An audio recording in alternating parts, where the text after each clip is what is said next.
Hello, hypothetical viewers, and welcome back to Shining Force Final Conflict. This is going to be a giant grand finale episode, because this is the big final battle, and there are two parts to it, but there is not a opportunity to save or return to camp between them. One goes right to the other, so just do it as an extra long episode. Which, again, I could really do that anytime because no one is ever going to watch this, so it's not like anyone will be bothered by the length.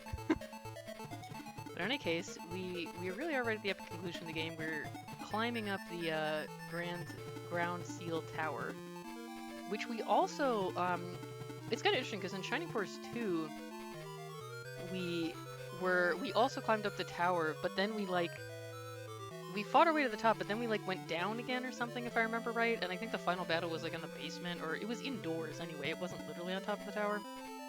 So this is a slightly different location. Oh, I like the battle background here. It actually, obviously it's pretty reminiscent of the background in Shining Force 2, where we were also climbing up the tower and we had kind of the ceiling of the floor above and the tiles below us. I like it a lot. I think it's very cool. I like how many battles have unique backgrounds. It's just a fun extra detail. Yeah, I think we're gonna take a boatload of damage in this fight, so this may well be a fight where we die and have to try again. It's hard to say. Yeah, because these evil statues shoot us with lasers. Oh, it shoots out intense flames. I will say, this animation is clearly just of lasers. These are not intense flames. But also, I'm a little disappointed by that because I've always really liked that Shining Force has this weird mixture of sci-fi and fantasy elements. And I feel like we were at the peak of that in Shining Force 1. 2 had it a bit as well. You have the Nazca ship, and obviously there's robots, and we have Adam in this game, but I feel like we never got back to the sheer glorious chaos of Shining Force 1, which it's even crazier when you know some of the backstory, if you read the bonus materials and stuff, some of which I think never got translated and brought to the US, but fans have done it, that in the whole game, all the magic they're casting is actually giving commands to this space station from the ancients. So it's actually kind of not a fantasy game at all, except that there's still dragons and stuff, so it still kind of is. There's just not wizards, I guess. So that's just the final battle is when you go to a space station. That's when you're at peak crazy, and I love that so much. You're amazing, Cynthia. All the grinding we did to level you up was very worth it.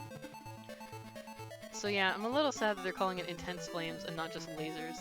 Well, but maybe the narration is supposed to be from the POV of the characters, right? They don't know what a laser is, so it's they're interpreting it as intense flames. Oh, I didn't realize he could get to level 4 of his spells. That's cool. But, so maybe it's it is lasers, but the characters have no idea what lasers are, so they're just calling it intense flames. And also, Sinette has a gun that's shooting out bombs or something, so you think the characters would be more accustomed to this sort of thing. I feel like I'm sending her out too far. I'm sure I may have to redo this if I get her killed, but I just want to get us up there as quick as possible so we're not trapped getting hit by the statues for a lengthy period of time, because that will become an issue. Max is, even with the agility boost, he's real slow. He's not really contributing very much right now. But in the second battle, that may actually change, because in that one we're already at the top. We're not walking up there, so movement speed will not be as much of a factor.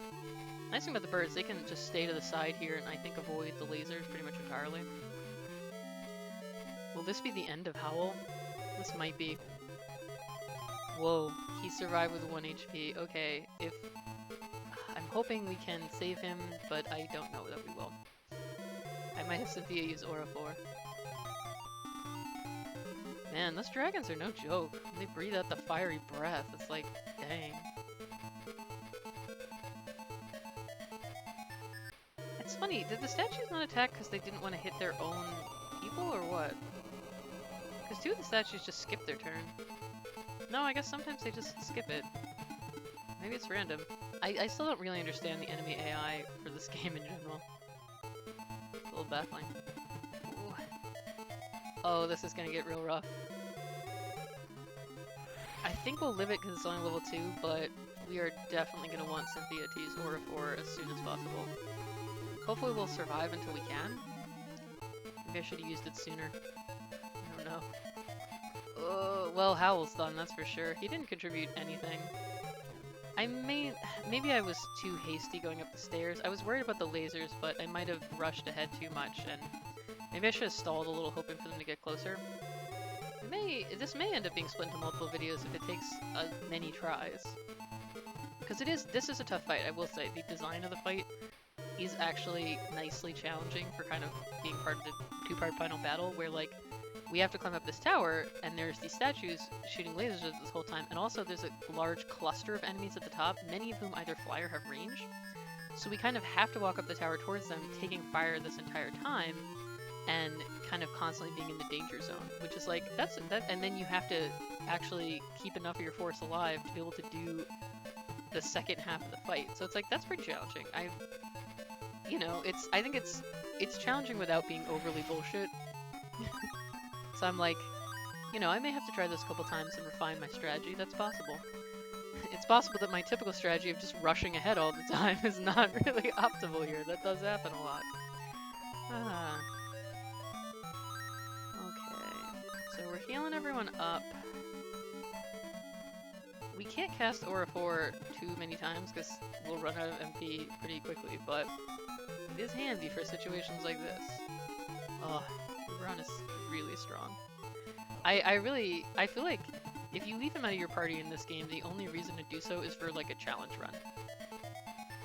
Like, because otherwise, there's just he's so absurdly good that there's no other character that you could plausibly replace him with. There's like no one else who would be even remotely worth putting in instead.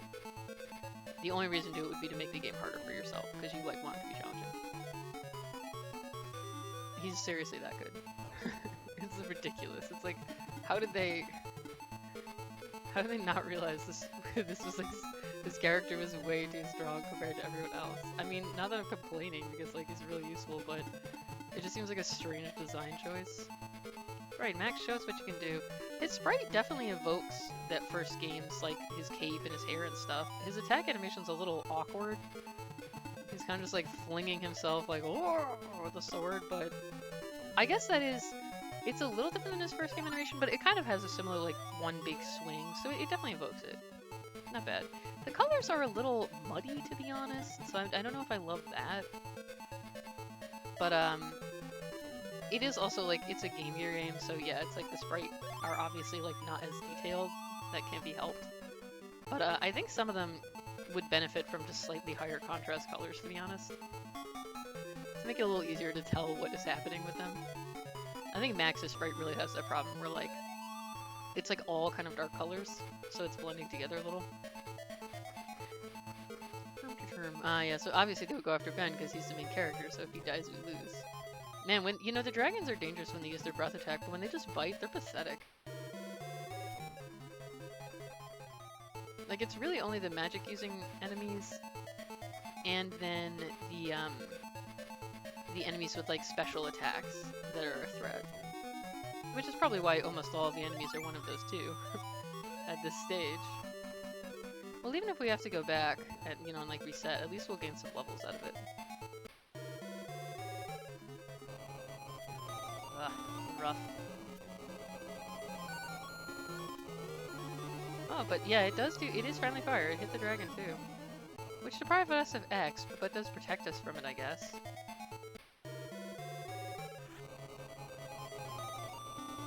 I feel like every Shining Force game has had at least one level with lasers. Standard Shining Force opponent. Some games there's more than one that has at least some sort of like beam attack. But in Shining Force 2, I think it was like mainly like flowers and stuff, and then like the statues at the end, they weren't explicitly robots with lasers. They were more like magic enemies.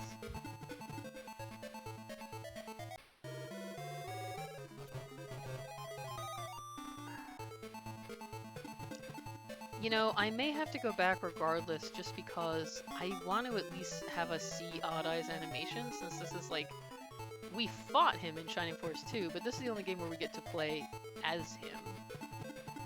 So, That's really interesting. No, I guess it's always not. I guess I was like, oh, it doesn't say attack, but it's always said battle. I just never bothered reading it. Battle. So we can destroy these statues. And obviously we will want to do that. Actually, I'm gonna have her go after the statue, because our people who are lower down can fight the archers. Ah, so that was great. Double attack, defeat.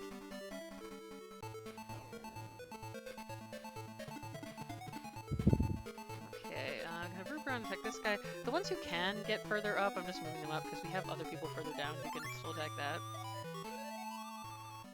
Yeah, once you get up to the last couple levels for 20, you like really stop getting very much X, and not X, very much stats.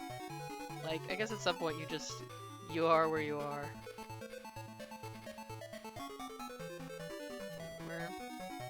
That's the thing, in Shining Force, you can level grind as much as you want, but you can't, there doesn't seem to be a level cap in this one anyway. And in the other ones where I've actually leveled up high enough, in general, like, they let you keep gaining levels, but you just don't gain stats anymore at a certain point. So, like, you can level grind, but there is a limit to how far it will get you at a certain point. At some point, you have to figure out how to actually play the game. Alas. Bashing up these statues. I'm really debating because, like, if we're gonna go back no matter what, we may as well do it now. And I'm like, these two battles are our only chance to use Odd-Eye at all. We also, yeah, we don't want to go on Wild Cynthia because, like, we're gonna need heals. Huh, so they can heal the statues, yeah.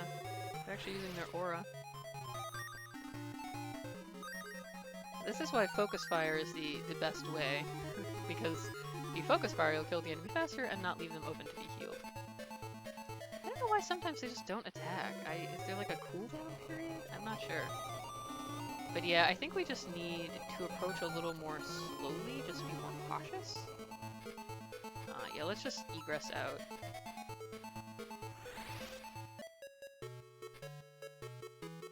Because it's better to retreat. Oh, this is nice. So, not yet. That is what I want to use. In the previous battle, the screen between last battle and this battle was just the black screen where, like, you know, you can use the camp options, but you can't shop.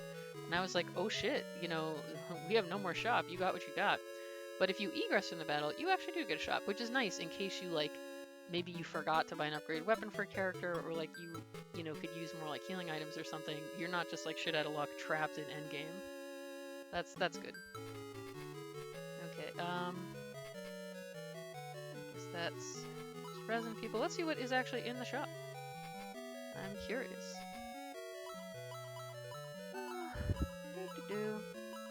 Yes, it's just the items we already have, basically.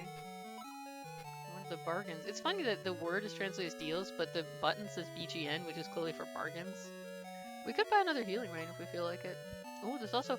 Oh, I think the white ring was available in the last battle, and I just, like, forgot it somehow. I missed it. So we'll buy it now. There's only 2 people who can use it, and Bax is already using a sword, so we'll give it to Ben. I believe it boosts defense, and I think it can be used as an item for, like, some sort of healing effect, I think, maybe? Not sure. And, I won't buy the other healing rain yet, because I don't know that we're going to need it, you know? Like, we've already got one, and we've got various castings of aura. Okay, I am going to push ahead and rush us to the first level of the tower. And then to get to the second one, I think I'm going to be a little more cautious and just see if, like, the enemies will approach us if we're a little slower, so that we don't have to fight all of them at the same time. Because if one character gets attacked by, like, 4 enemies, they have very little hope of surviving. These enemies hit pretty darn hard. You know, we really want to have them come towards us a little bit more, kind of just a few at a time, so that our units can surround them and defeat them. But it's challenging, because it's a map where essentially we're forced to approach, and we're forced to approach this one kind of narrow, well, not narrow, but just this one fixed space. We have to go up the staircase. And so it kind of creates the dilemma where it's like, well, we've got to go up there, but it's also a danger zone, so we have to be cautious. And okay, we're going to want to heal this bunch. Breath hits, the Dark General is tough. The Demon Breath actually hits really hard. Like, in general, the enemies that have a special attack, they can really pack a wallop. Get hit by lasers. Tough map. I actually do like the map design and concept, though. I think it's like interesting and it feels strategic.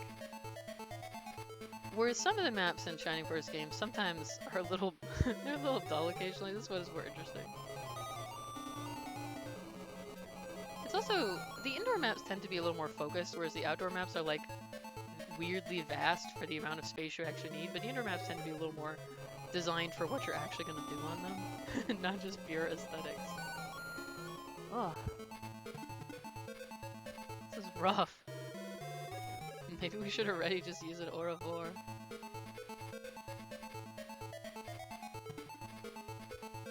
Yeah, it's...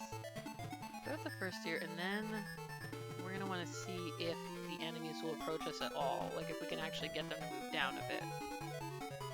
Man, the Dark General is also so tanky.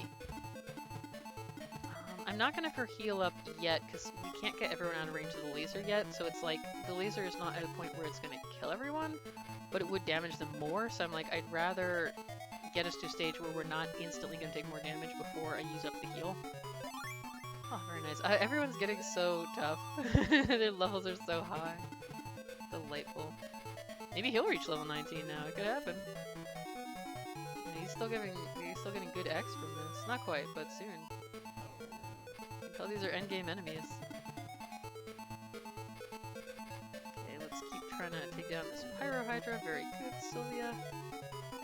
Sylvia has been one of my key characters for like literally since we got her. I just love using the mounted enemies, characters. The various centaur people. The movement range is wonderful. Okay.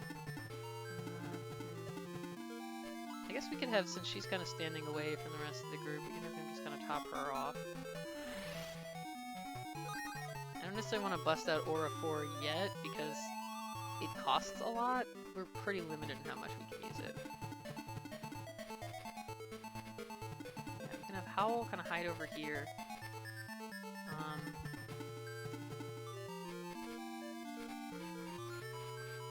You go up the side.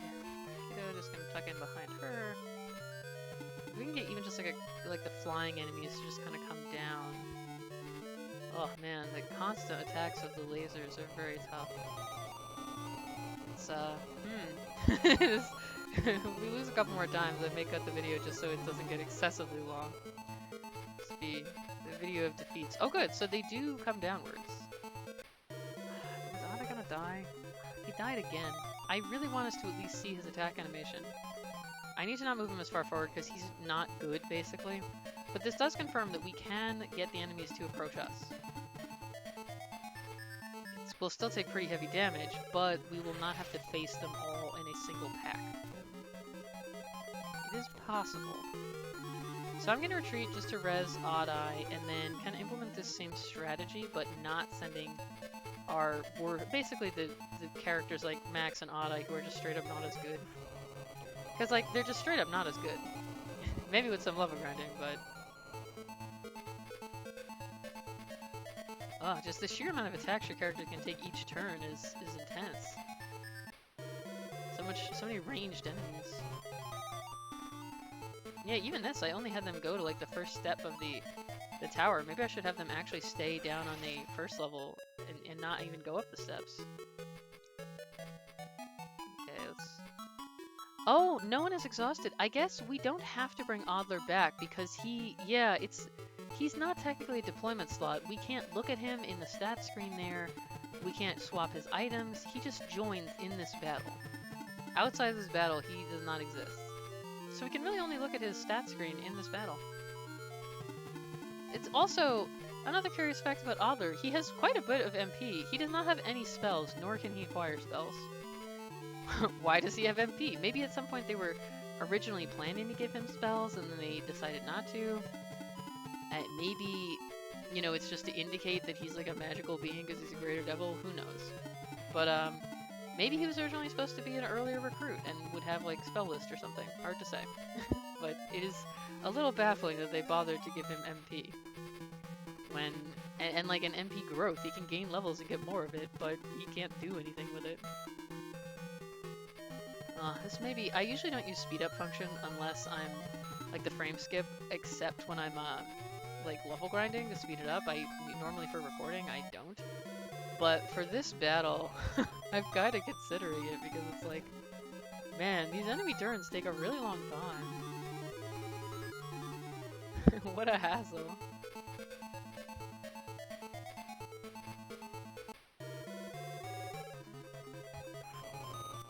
Okay.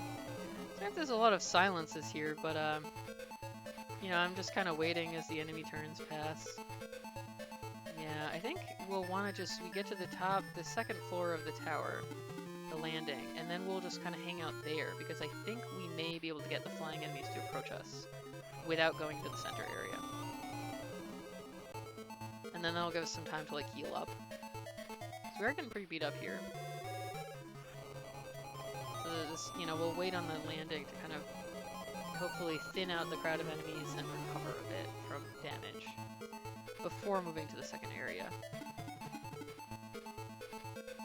Oh. Man, this is such a tough battle. There's like just so many things that can attack you. Then obviously the statues like continually being able to fire upon you as you try to approach. You know, that's a big challenge. Okay. Man, that Dark General is so tanky. Yeah, again, I'm actually not going to have Cynthia heal yet because I want us to actually stop being in the danger zone first, so that the heal will not just be wasted. I think we'll be able to remove everyone who could die immediately before the statues go again, I think. We're going to just be here, and this should knock out the Pyro Hydra, and then we'll just have to get out of the way of these statues.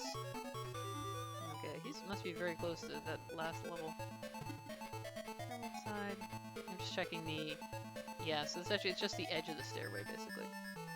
I guess he can just heal himself, actually. Just pop up. Now, if we can just cast a couple heals to kind of top everyone off and save Aura, like, Aura 4 is 18 MP. It's not cheap. And so we don't want to waste it, the cast that we have. Okay, Mead is the one who's kind of the most in danger. I'm gonna have him hide over here. Put Julia in front of him just so he can't get instantly meleeed. We can't get everyone out of danger totally, but we can kind of mostly get everyone in a decent spot. And then, yeah, they'll start coming towards us. Okay, good. Even if it takes a little longer, you know, it has to be a little bit more of a leisurely battle, that's okay. Because we need to keep our guys intact for the second half of this fight. Which I would imagine is going to be pretty difficult. And I am probably going to want to make sure we have at least one cast of Aura 4 ready for that. And also, we may need that at the second half of this fight, sort of just later in this specific map when we get more towards the top. Because we'll have had to, like, you know, survive through quite a lot of attacks of lasers. Now we're getting into trouble. Some of these enemies that have so much range that they could really cluster up. Okay, I'll move Ben out into the laser zone, but this way he can attack the Cannon Knight. Ah, level 18, very nice. It's not dealing... Oh, oh shit, I forgot to... No wonder he's doing so badly. I forgot to equip his weapon. I thought that I had equipped the critical sword to him when I swapped it in, but I must have forgotten. I want to point out that it's pretty impressive that I didn't notice. I was just like, oh, he seems to be doing a little less damage. He's still doing a pretty good amount of damage. Okay, that explains a lot. We'll do that on his next turn. I'm mad at myself. Heal up Mead. It's not a full heal, but it'll top him off so he's not going to instantly die. And then Sonette, oops, I didn't move her. See, this is why I really wish this box wasn't in the corner. You can see my cursor here. This box right here. Because it blocks what I'm looking at, and then it's hard to tell if I've got people in the right position, and then it's easy for me to misclick, because I'm like, oh, they're in the right spot, it'll be on attack. Arrgh. I have not been able to find any option to remove that box, and it's not a useful box. Really, it's like, just has too much in it. Fire Emblem at least lets you do like the simplified UI or whatever. I have not discovered an option for this in this game. It's annoyed me in every Shining Force game too. It's like been a consistent issue. Anyone else? Banged up. Oh, a little, but I'm gonna give Mead another quick heal. And between the two of them, he'll be all right. Trying to stay cautious here on this run. If we have another loss on this fight, then I will actually cut the video so that we're not like... At that point it'll be half an hour just of losing on this fight, so... that would be kind of pointless. I'm actually going to put Howl over here so he's sort of not in the way of the lasers. And then carefully move... I guess Mead will stay where he is for now. Move Julia up a little, Kiddo up a little. Staying careful. Very careful. Adai's gonna stay where he is. He got killed too many times. Paige is in the laser area now, but I'm hoping that him sort of approaching the steps can bring down some of the enemies, and he's pretty tanky. Oh, and the Mishaela doll also got hit. And the Reaper, jeez. Was it worth it, evil statue? Hopefully Ben will live this. He should, yeah. It's just a normal attack. And then I can equip his fucking weapon. Can't believe it. The problem is that the weapon still appears in the portrait, even if you don't have it equipped. So I assumed he had it equipped. I think I'm too used to Fire Emblem where if you don't have a weapon equipped, your character in battle will not have one in their graphic. Because it's like a sprite, it's not an old-timey sprite. Although even the old sprite-based ones on like GBA did that. So this game is just not as advanced. They didn't bother. Mishaela doll approach, we got pretty banged up, but at least we got it. It was sort of hard to avoid that, honestly. And move Ben out of the laser area. God damn it, I forgot to... I'm very annoyed at myself now. Like a total idiot, I don't want to do it yet, because we only have like 2 casts of it that we can afford. I forgot to equip his weapon again. That's fine, Sinette took care of it. I'm so annoyed with myself. She probably won't get very many stats after this. But not that she needs them, because diggity dang, she's great! she's really strong. Good agility, too. He can't quite reach the Mishaela doll, so we'll just have him attack the Reaper. I'm hoping as we thin the enemies out a bit, we can then fit in like a cast of Aura. Maybe I should buy that other healing ray, I don't know. If Max dies, it's not that big of a deal. Hopefully the Chaos Breaker is not like a plot item. Wherever he dies, we can't use it anymore. Fingers crossed. Okay, see, we're now, maybe we're approaching a little incautiously, but we got rid of the dragon, we got rid of, you know, like the Mishaela doll, you know, we don't have quite as many things above us ready to come attack. We still have one dragon, but, you know. We have to move forward at some point.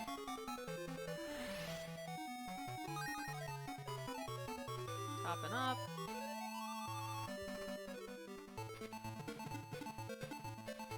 I don't want to be too risky with Paige. It's tough for Howl too. He's fragile. But we have to, you know, we can't stay in the lower area forever either. We cannot proceed unless we go up. Okay, well maybe my bird friends can take care of this dragon. Yeah, here's Kiddo. Oh, he can't quite reach. Dang. Cautiously having Adai approach, and he hopefully won't die this time. Howl will be okay for now. But like, just barely. This is going better than last time though. We fought like, you know, kind of a portion of the enemies prior to going up the stairs, so now there's not quite as many to immediately dogpile us.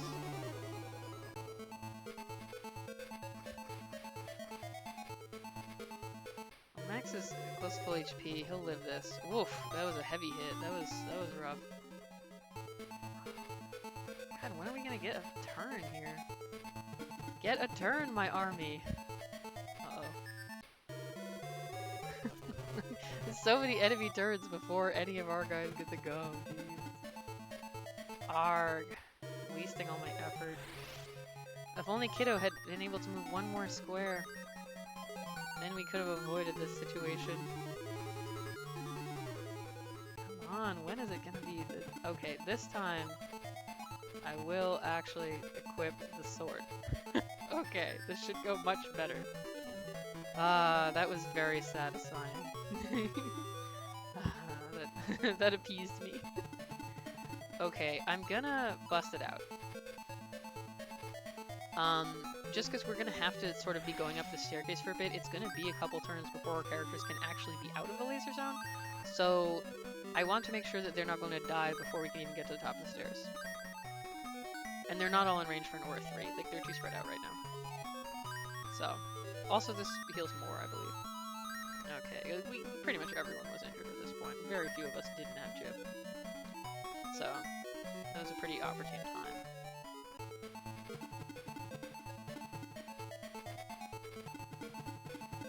Okay, Ruberan can make a big dent here, if not kill this thing. Excellent.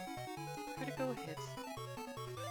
Ah, Ruberan is also level 20. Man, there have been very few Fighting Force games where I actually really got everyone to 20, and I gotta say, the only, like, when I went back, obviously in 2, like, I didn't get everyone to the cap for the second, because the cap is very high, but I got everyone up to level 40 before promotion, which was insane. But, when I did my replay of the Gaiden games, in Hajia, I actually did kind of grind at the end and, like, max out so many people, but it was actually a lot of effort. I mostly did it just for the heck of it, because I could. I was on vacation and just wanted something to do while chilling in the evening. I didn't have any other game on hand that I was really into playing at the moment. But this one, it just kind of happened. I grinded to get them up to promotion, but after that I really didn't, and they just sort of got to really high levels. Oh, Mead, you're so good. Destroying that statue in a single turn. This helps widen the safe zone for us. And Julie can start attacking this statue, just so more and more of our characters, as they go up the stairs, will be in the safe area. It's so satisfying to have them all become, like, ridiculously overpowered. The amount of effort you put into grinding, it's like, and I fully understand, you could easily beat this game, and pretty much any game, without doing a bunch of grinding. It's like, it's more work to do that, but A, I really like maxing them out as much as possible, it's just fun. And B, I'll have them stay here for now. I find it really satisfying when you finally get to the end and you can just steamroll everything. I made another... This is gonna be tough, but like, there's also really no way for us to get up the stairs without having multiple characters in range of Bolt. It's kind of how it is. Bolt has a massive range. We may very well die again, at which point I will actually cut the video, just because, like, Mishaela is going to be really hard to kill. Let's finally see Odd Eye's animation, and then we don't have to keep him alive anymore. Looks on with open eyes. Oh, he's going to use his laser. Cool, we even got to see his special animation. He apparently doesn't do very much normally, because he's not that strong, but his special attack, like the enemies with special attacks as well, actually does quite a chunk. But it's random, like, it only happens sometimes. I'm glad we got to see it, though. Looks on with open eyes. It was cool. Little purple flames. And I do like his fluffy hair. It's styling. I guess he can just attack the statue also. Just try and destroy these while we get the chance. So we do still have people coming up the stairs behind us. Let's bust out an Aura 3. It's like, honestly, you know what? I can only do one more though. I'll just wait. I'm wanting to hold back a little with Aura, just because, like, we can only do one more cast of Aura 4, and then I have a healing rain, so basically we have 2, and I don't want to use both up before we've even made a dent here. It's also tough because we have to walk around the statues to get to her, where she can attack from behind them. So it's like, arg. I don't actually know how much HP she has, since it is indeed question mark, question mark, question mark. Like, it's actually question mark, question mark. No 3. And so she's got, like, more than 150. The page can good chunk. Ugh, okay. So she hit like 150, 160-ish. Who is worse injured? Actually, yeah, Howl is Howl. Let's do like heal 3 and just try to keep him alive. He hasn't really done anything yet, but I'm hoping we can at least keep him alive to the second half of the battle. Maybe. Well, I guess, you know what, Howl? You can do something now. Let's use Freeze 3 because it's stronger than Blaze 3, and you didn't get Blaze 4 yet. Maybe I should have level grinded him more specifically. Man, she must have magic resist specifically to get Blaze 4. Maybe. But, you know, it would have taken a long time. We can just get one more of our really strong guys. Ooh, Kiddo can do it. Kiddo can do it. Alright. We made it with the full party intact. We'll have Cynthia use Aura 4. Hopefully we'll be able to. I don't know what the next phase will look like. Okay, cutscene time. It seems I've been defeated. My magical powers are exhausted. I must cast away this life for, at least, I'll sacrifice myself for you, Lord Dark Soul. Why are they all so loyal to Dark Soul who didn't give a shit about them? Like, he seemed like a total asshole. Mishaela sacrificed her life for Dark Soul's revival. I feel like you should be a little more worried, Adam, because now we're gonna have to fight Dark Soul. Oh no! Is there like a little door that's opening? Oh no, he's just appearing in front of it, I guess. And the sprite is very faithful to Dark Soul from the original game. What's weird is in the original game, Mishaela's life has completed the revival of my powers. Now take a good look at the true form of Dark Soul, King of the Devils. Apparently what we saw in the first game was not his true form. Because you remember in the first game, he was like he basically was Mishaela in this one, right? In the final battle with two halves, first we defeat Dark Soul, then with his dying breath he resurrects Dark Dragon, we fight Dark Dragon. He actually was not that big of a deal to fight. He basically just stands there, not doing a ton, and then we kill him. He didn't turn into anything, but I guess it's like, well, secretly I could turn into something the whole time. I will say, just my boss system here, I do think the animation here is neat, where kind of like he's grasping with his hands. It gives him a little more movement than a lot of the final bosses. But in terms of the freakiness of his appearance, he still doesn't top Dark Dragon from the first game, which was freaky as hell. Like, that thing was just nasty.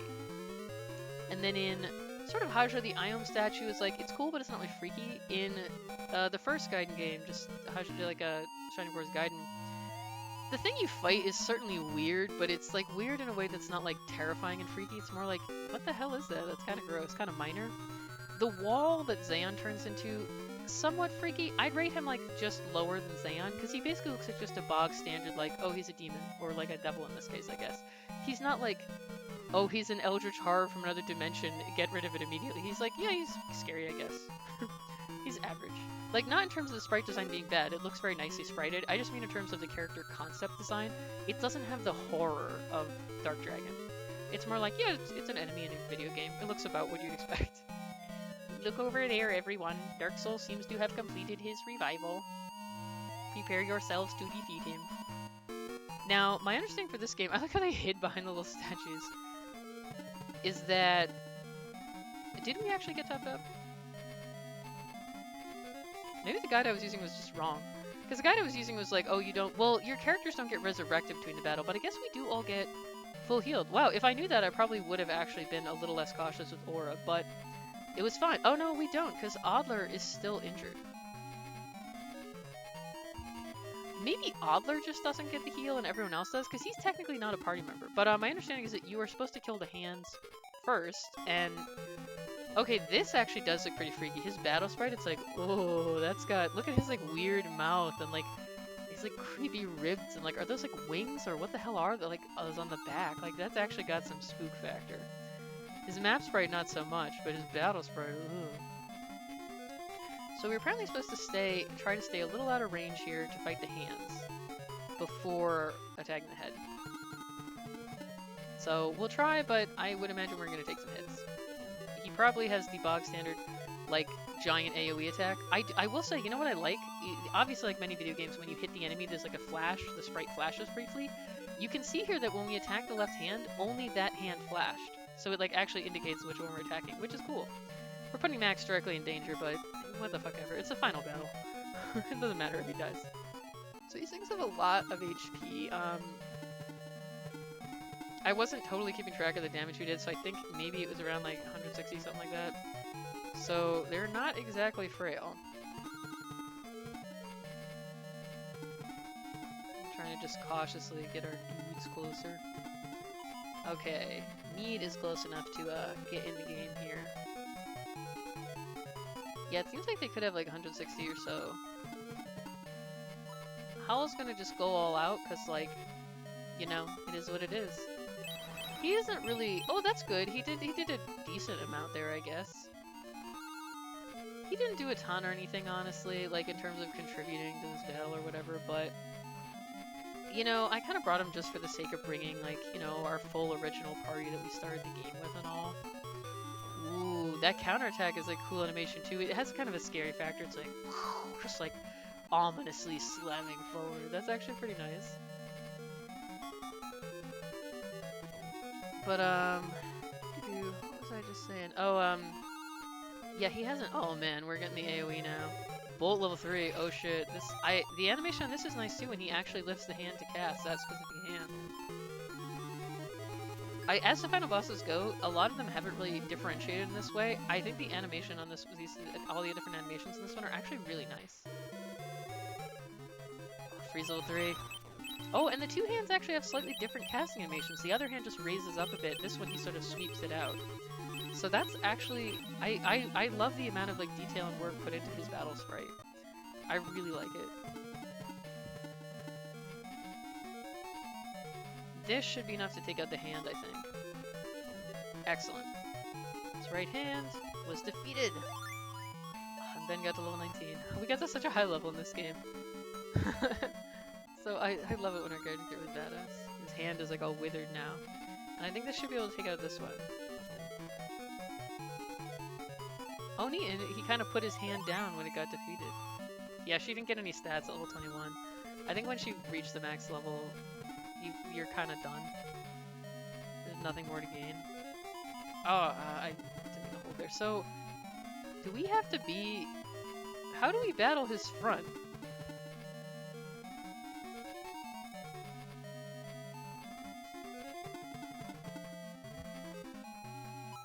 Do I have to use the Chaos Breaker? No. I'm not in range? I'm confused. Can we only attack him with ranged? No, that did not... Are we really gonna be stymied by me not being able to figure out the mechanic of the boss? That's gonna be... Oh, maybe Max just couldn't move far enough, actually. I was just... I thought he had more... It looked like we were in front of the boss, but we actually had to go one more step forward. Okay, that's just me being dopey. May as well have Howl do something. It doesn't really matter if... Not to be harsh, but it doesn't matter that much if he dies at this point. Yeah, it's... You know what is really hard about this, and which does feel slightly bullshit, I will say, is that we can barely fit any people into that space. So I guess all of our other units, we should have them just pull back. I guess that's kind of the strategy. So that, and then just have like 2 people at a time, one range, one melee, attacking him until they die, and then move the next ones in. At least the flying characters can get up next to him. So like, we can have a bit more people. But yeah, not being able to actually surround him means a lot of our force can't do anything for a lot of the battle. Oh dang, good thing we dodged. This Odd-Eye is just gonna hang out. He's gonna get on the other side. Man, maybe we should have trained the dragon guy too, even if he sucked, because then we could have 3 characters flying around him. I do like flying characters. You know what? I'm gonna have Ben hang back, because if he dies, we lose. And I'm gonna bust out our first Aura 4, just because we all got a bit beat up. Yeah, Howl didn't... He got to do a couple attacks, I guess. I mostly kept in the party just for, like, the sake of having all the original characters in the party. If I was going to swap him out for someone, I might have level grinded a bit more, just so someone could be up to par. If you grind him from the beginning and he turns out decent, I guess Dragon Dude could be good to have another flying character. Either that or Sasuke, he'd be adequate, but it was kind of nice to have him in the group. Since he reached level 30, she didn't even get any stats, because at that point they're just like, You're still gaining levels? What's the matter with you? Okay, I'll have her move in. It's closer than she like absolutely needs to be, but she can do so much damage that it's worth it. Jeez, this thing has absurd amounts of HP. I don't like that we can't stand here and here. That bugs me because we'd be able to achieve a lot more if we could. I'm gonna move him out of the way because we could have someone else in melee range. Like, let's keep it to 1 and 1 so that we like have just the amount of characters who can actually attack him, and we'll move more people in as they die. You know, just so that we don't. And when we get a chance, Sinette will move 1 square back since she actually can attack at 3 range. And then we'll move a different melee in. And that'll be kind of our system here. It's awkward, but it's what works. Oh, we're gonna see a single target attack. Man, like look at his little tongue sticking out. He is pretty freaky. The boss design, pretty strong, I will say. I think the map sprite is not as much. Look how much freaking this guy is.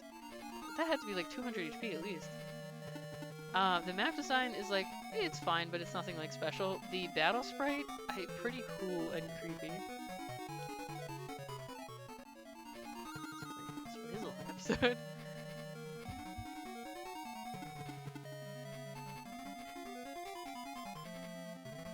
I wouldn't mind moving Ruberon in, I think, if we get a chance, so we can have a second range person. Or we could just move Sylvia, you know, since we have her here anyway.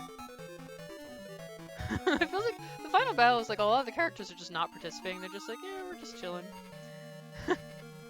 Which, in some ways, I do prefer to having to deal with, like...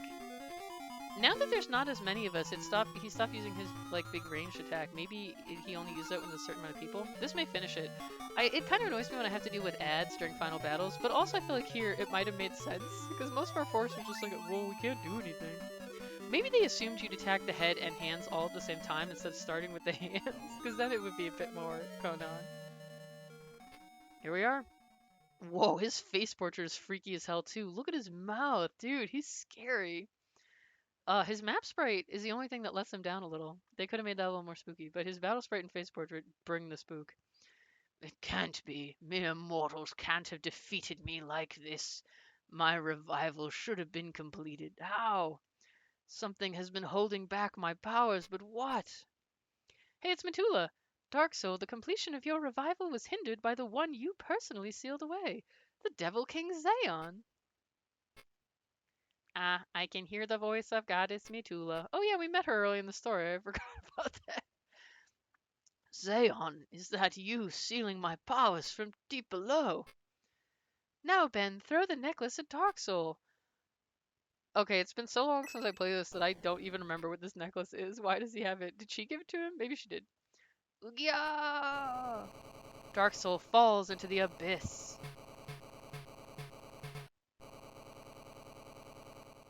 We don't get to see him fall. They didn't draw an animation for that. Oh, and here's the whole force. So much red and blue in the color palettes. Those are like most of the colors they use for most characters. The main character is really the only one who doesn't have that. All members have revived. Howl, I think, was the only one who even died anyway, so it's really just Howl revived. Sorry, buddy. At last, Dark Soul is... Ben, we defeated him. Master Max, I Adam wants to cry. I'm trying to remember all the voices I did for these characters the whole game. My lord, ho ho ho, finally the devil has been defeated. Back in my day. First of all, I must express my gratitude to you, but the next time we meet, we are destined to fight. I actually don't think they ever meet again, because when he fights the Shining Force in the second game, none of these characters is present, unless you follow the fan theory. There is a fan theory that maybe Zinc is really Adam in like a disguise, but this seems kind of weak because there's literally no evidence for that other than that they are both robots, when we know that there's a variety of different humanoid robots in the series, so there's no reason they have to be the same one. And also, like, their entire like shape and appearance are totally different, and like just they don't really seem to have any connection. But it is weird that he's like, we're gonna meet again? You're not. Because I am a devil. Maybe he meant more like if they met again. Or maybe he meant the Shining Force in general. You know, like the inheritors of the will of the Shining Force. Well, bye. And then he just walks out. Odd-eye. We must never forget what happened here, not ever, ever. We must never forget that you were the only party member who died. You were the most useless. But I brought you anyway, because you were one of the original group. What? Ah, the sun is rising. I do not remember all the voices I gave these people. So it is.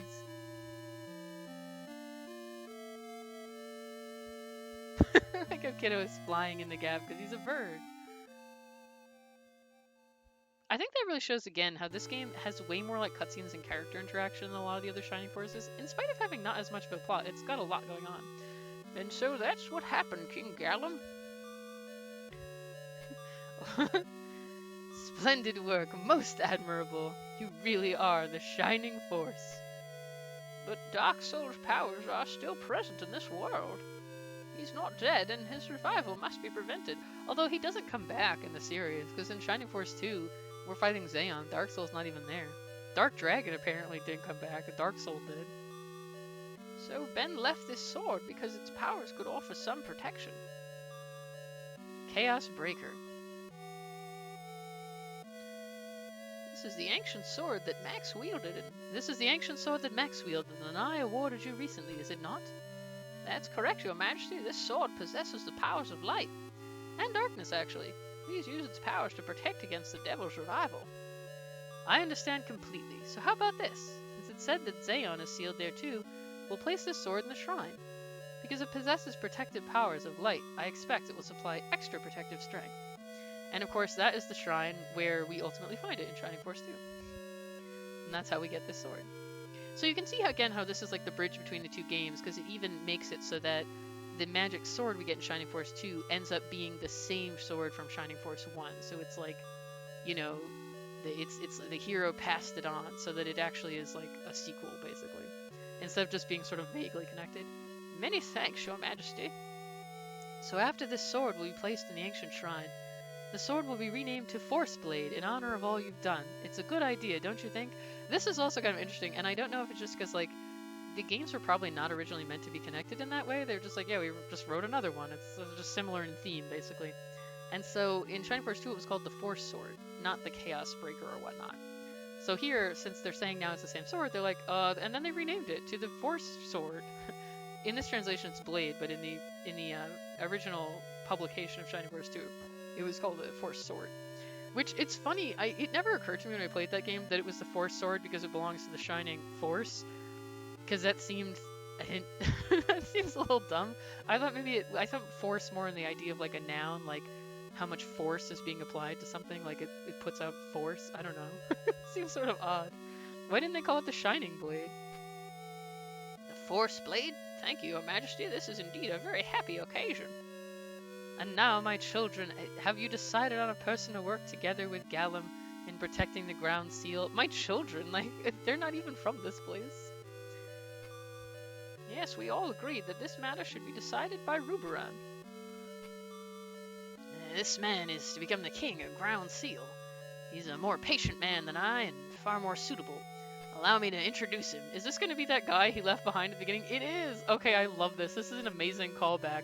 Noshu is the guy, because if you remember earlier in the game, Mishaela blackmailed, she threatened Ruberan to work for them to steal the caravan, and then when he eventually defied her, he murdered like all his friends except for this one guy, Noshu, who survived. And when Ruberan joined us, he left Noshu behind and was like, Noshu, you gotta take care of the fort for me. And so now we finally get a call back with Noshu being like, and now he'll become the king of Grand Seal. Everyone will be descended from him. I have to say, I really enjoyed the story of Shining Force 1 just because it's like kind of off the wall bonkers and weird, and I liked how wacky it was. And Shining Force Sword of Haja has a special place in my heart just because I played it as a kid, even though the story isn't like super amazing or anything. I just loved it. But this one, I think, for sheer like writing strength, the plot itself is pretty simplistic, and sometimes it doesn't totally make sense because some of the attempts to bridge the two games sort of added elements to the plot where you're like, where did this come from? But in terms of the character writing and just like the amount of actual cutscenes and dialogue, this game I think is actually the strongest of the ones we've played so far. So not Shining Force 3 yet, but all the others, I think this one may actually be the best written, ironically, which is amazing because, like, there's so little going on in the plot in many ways, and yet so they didn't really need to go to this much effort. Like, the plot didn't require it, but they put so much time into writing all of this character stuff. Like, every chapter really generally there were actually a lot of different interactions between multiple characters. Like, especially in the first chapter too, we had tons of interactions with Ruberon. The rest of the party gets a lot of lines. So, like, they actually kind of all feel like characters, not just like random army members, as they sometimes did in the other Shining Force games where they didn't do as much of this. So I'm like, it's amazing that somehow this is the game where they decided to really go all out on the writing when it like doesn't really have a plot that needs it at all. But I love this. Noshu is honest, and what strength! I mean, he traveled all the way here by himself. He'll certainly become a great king. Don't you agree, King Gallum? You know what's baffling about him traveling all the way here? How did he even do that? We got here on the Nazca ship, which we immediately crashed. So, like, was there a backup Nazca ship? Or is it that you can easily travel here without one and we were just too dumb to figure that out? Maybe he just got in a boat. but boss, I'm useless compared with you. Everyone has recommended that I make the decision, and I choose you, Noshu. I don't expect anyone would disagree that you'll make a good king, isn't that right? Well, if it's the decision of the Shining Force, then who am I to refuse it? Yahoo! Then it's decided, Noshu will be the king. He's so happy.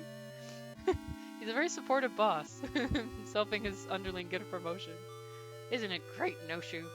If you hadn't shown up when we faced the Kraken, I don't know what we would have done. He's the guy who showed up and, like, threw stuff into the water because the Kraken doesn't like bad smells or whatever, so it ran away. Noshu, you'll really become a good king. Yes, boss. This is so weirdly touching. Noshu, congratulations on being the founder of Ground Seal. If you need help, I'll be here for you. Oh, and that also makes sense because in Shining Force 2, our wizard character Kazan, his mentor was a guy named Howl, who actually, he dies at the start of the game, but, so basically this is explaining, like, the Howl that was in the story with us, he stayed here to support Noshu, and that's why he lives he lived in that little village that was, like, a bit north of our kingdom. Sadly, we know that he dies in Shining Force 2. So this also tells us what the time gap is between the games, because he didn't have a portrait in that one, so it's hard to pin his exact age, but at least he was old enough that he could be seen as, like, the older mentor character. So he was at least adult age, and it seemed like he was kind of like an elderly wizard type. So, you know, it's like, I don't know, maybe 50 years, 60? This is a gap between the two games. Yeah, so this is like just really trying to tie everything together. Huh? There are many things I'd like to look into following our victory over the terrible crisis. The existence of devils and the seals, and the purpose of light. I'd like to investigate the value of some of these phenomenon. There's a lot to learn. And indeed, he was ultimately killed by the devils because his knowledge would have helped us. Once again we see the scholar's curiosity in Howl. Howl, do your best. Together with Noshu, you'll make a magnificent country. Sonnet, I'll do my best. The rest of them won't stay, I guess. They're just like, fuck you, we're leaving. Good, but everyone must try their hardest now that Ben, Max, and Adam aren't here anymore.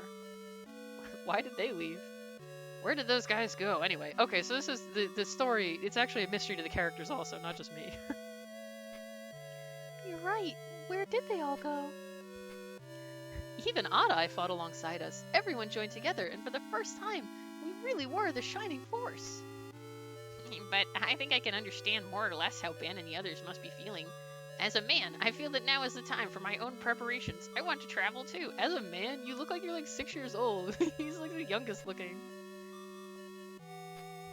What? Knuckles, you just sleep in late while everyone else left without you. Now we're all beating him up.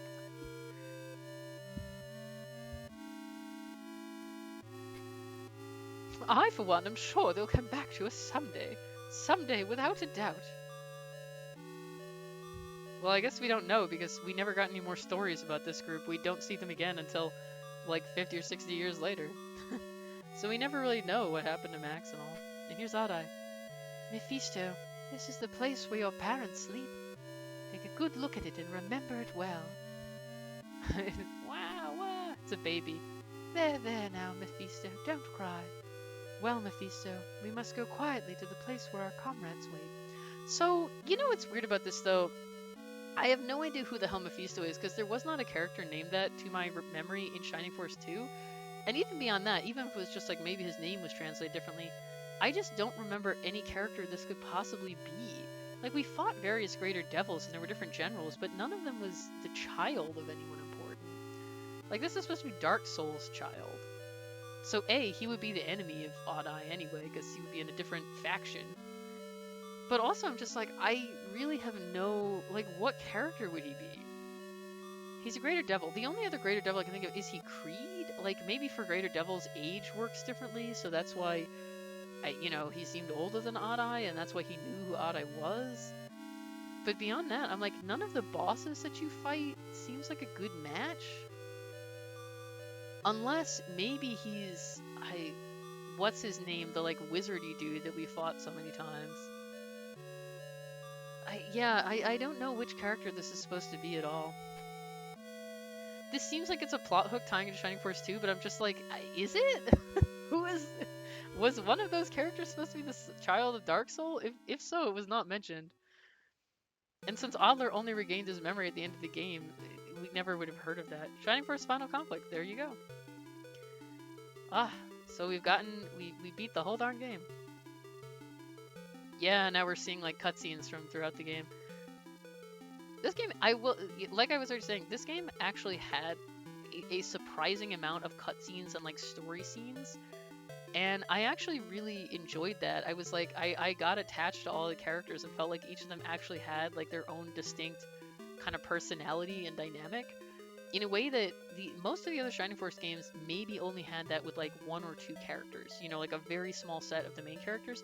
This actually managed to do that for a much larger portion of the army and have like a much bigger cast in a way.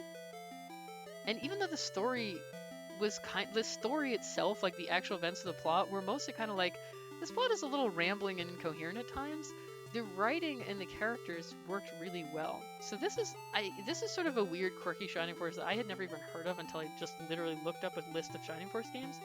But this is actually a favorite for me. I'm like, this is great. Shining Force 1 is still a winner to me because of the sheer wackiness and nostalgia, but in terms of like actual writing, I'm like, this is really a champ out of all the games. And it had a lot weirder character designs in some ways, like some of the way some of the stats work and like, who gets what spell list and MP were strange and did not always serve it particularly well. So some of them, I'm like, this was an oddly designed game in some ways, but I will say that it is also nice sometimes to have less typical character designs. So it's not necessarily entirely a bad thing. There are definitely certain characters where I'm like, it's unfortunate. Like Dragon Knight guy particularly, I'm like, I wish he was a little better when you got him so it would feel more worthwhile to put him in the party. And it does have the usual problem with magic just not being very good towards the end of the game, although you also don't get as many magic users, so it's less glaring. Like, the sheer number of useless characters is a lot smaller. It's a small party overall. Like, there's not a ton. There, the cast is pretty small. You have like 12 that you take into battle, and then only 6 that are outside of that, and you only get like the last 2 right at the end. So, you don't have a lot of characters on the bench anyway. Yeah, overall, this was a really fun adventure, and even though it doesn't always work connecting Shining Force 1 and 2, like sometimes it creates like weird plot holes or whatever, it still was kind of fun to see all the references to both games and like be like, oh, we're kind of linking them together. It feels sort of like, I'm pretty sure this was made after Shining Force 2. So Shining Force 2 was not written with the intention of this game like connecting to it. And so it feels, the ending in particular sort of feels like it's a plot hook for a game that never got made. Because Shining Force 2 doesn't quite, like, it has nothing to do with Max or Ian, who is the main character of this one that we named Ben. Mephisto, if one of the characters in Shining Force 2 is meant to be Mephisto, I genuinely don't know who it would be. It's not really obvious. And like Adler having cared for this child or whatever never comes back. In a way, I'm like, it almost feels like there needed to be an additional game to kind of bridge that gap even further to explain Odd Eye a little more. And if such a game existed, I would play it because I'm like, I was invested in these characters. The story was compelling. I liked the twist of the main character being Kane's son that no one ever knew about, and then he goes off with his uncle for further adventures. I was like, it was like a way to give the main character a twist in their backstory without it having to be like this super elaborate thing. 'Cause it's like, oh, if you played Shining Force One, you already know who Kane is. Max is in the story. It like just you don't need to elaborate that twist a lot to be like, oh, cool, that worked. It's just like, oh, I get it. So that was really fun. Michelle kind of a weird choice for the main villain. I would guess that they picked her primarily because she looks the most similar to the character models for the devils in Shining Force 2. She's also like purple for some reason, so they were like, oh, it'll fit. Oh, here we go. Master Ben, Master Max, where should we go to now? They kind of look like little hobbits because he's so much taller. Dot dot dot. See, he does look a little like Kane. His hair is very light colored. That's right, Ben. Should we go to my brother's place? Or maybe. Does he mean his grave? Because Kane did die. Unless we're implying he somehow survived again. I don't know what the or maybe is either. It's or maybe where. See, that's what I'm saying. It feels like there's a plot hook here, and then the plot hook never really got followed up on necessarily. I guess this game sort of does follow up on the plot hook of the ending of the original Shining Force 1, where it was like, oh, Max is alive? Where did he go? And it's like, this is where he went. Although it was never really explained how he ended up in Parmesha and like why he went there. Maybe there was a tie-in novel or something. So overall, I feel like this kind of somehow raises more plot hooks and questions than it solved, which unfortunately I don't think they ever really wrote a game about any of that. Maybe there were tie-in materials like light novels or something in Japan that didn't make it to the US. Um, but I really like this overall. This was fun. It was well written. It was engaging. It felt kind of unique and different. Even like the character, like the party and the character compositions and stuff felt a little different than the other Shining Forces, so it had a lot of uniqueness. I actually really liked that. Like, you know what? I'm into it. Very satisfied. So, man, if any hypothetical viewers ever watch this whole long story of Shining Force Final Conflict, I hope you enjoyed it. Thank you so much for going on this journey with me, and look forward to future LPs of more Shining Force goodness, because apparently I am the kind of person who can't switch between series. It's like, no, must finish this one first. And this, at long last, we have finished the story of Shining Force Final Conflict. Goodbye.